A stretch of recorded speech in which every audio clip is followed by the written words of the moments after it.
Assalamualaikum warahmatullahi wabarakatuh. Nama saya Vina Albadriyah dari Prodi Ekonomi Syariah 4 dengan NIM E2019-2150. Nah, seperti biasa saya akan menanggapi video dari Bapak Abdul Wadud Nafis dengan judul Konsep Dasar Pendapatan Nasional.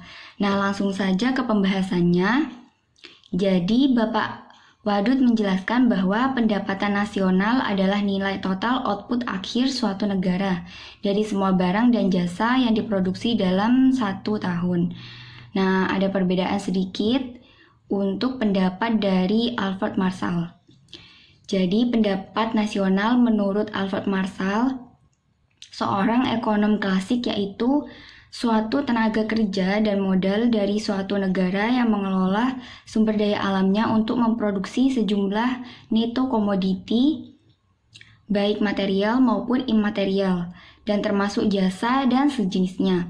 Hal ini berarti pendapatan nasional didapatkan pada kekayaan alam suatu negara. Hal tersebut terdiri dari barang konkret dan jasa.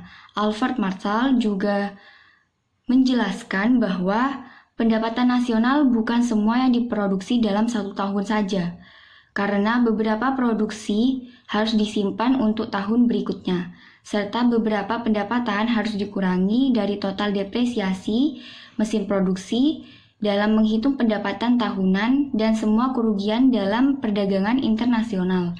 Nah, jika ada yang harus dibayar, ya tetap harus dibayar.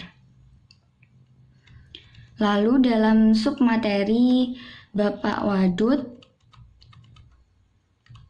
pada submateri pendapatan nasional dalam perspektif ekonomi Islam, pada poin ketiga, Bapak Wadud menjelaskan bahwa pendapatan nasional harus dapat mengukur kesejahteraan dalam ekonomi Islam.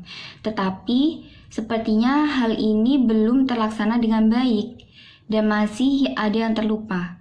Jadi, terdapat beberapa keberatan penggunaan GDP real per kapita sebagai indikator kesejahteraan suatu negara.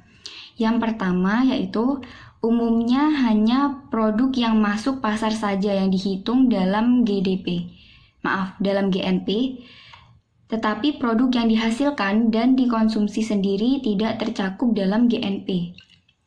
Lalu yang kedua, GNP juga tidak menghitung nilai waktu istirahat, yang padahal ini sangat mempengaruhi dalam kesejahteraan. Nah, semakin kaya seseorang akan semakin banyak menginginkan waktu istirahat. Lalu yang ketiga, kejadian buruk dalam bencana alam tidak dihitung dalam GNP, padahal kejadian tersebut jelas mengurangi suatu kesejahteraan. Lalu yang keempat, yaitu masalah polusi sering tidak dihitung dalam GNP. Banyak sekali pabrik-pabrik yang dalam kegiatan produksinya itu menghasilkan polusi air atau polusi udara. Nah, ini jelas sangat merusak suatu lingkungan. Sekian saja tanggapan yang dapat saya sampaikan. Kurang lebihnya mohon maaf. Wassalamualaikum warahmatullahi wabarakatuh.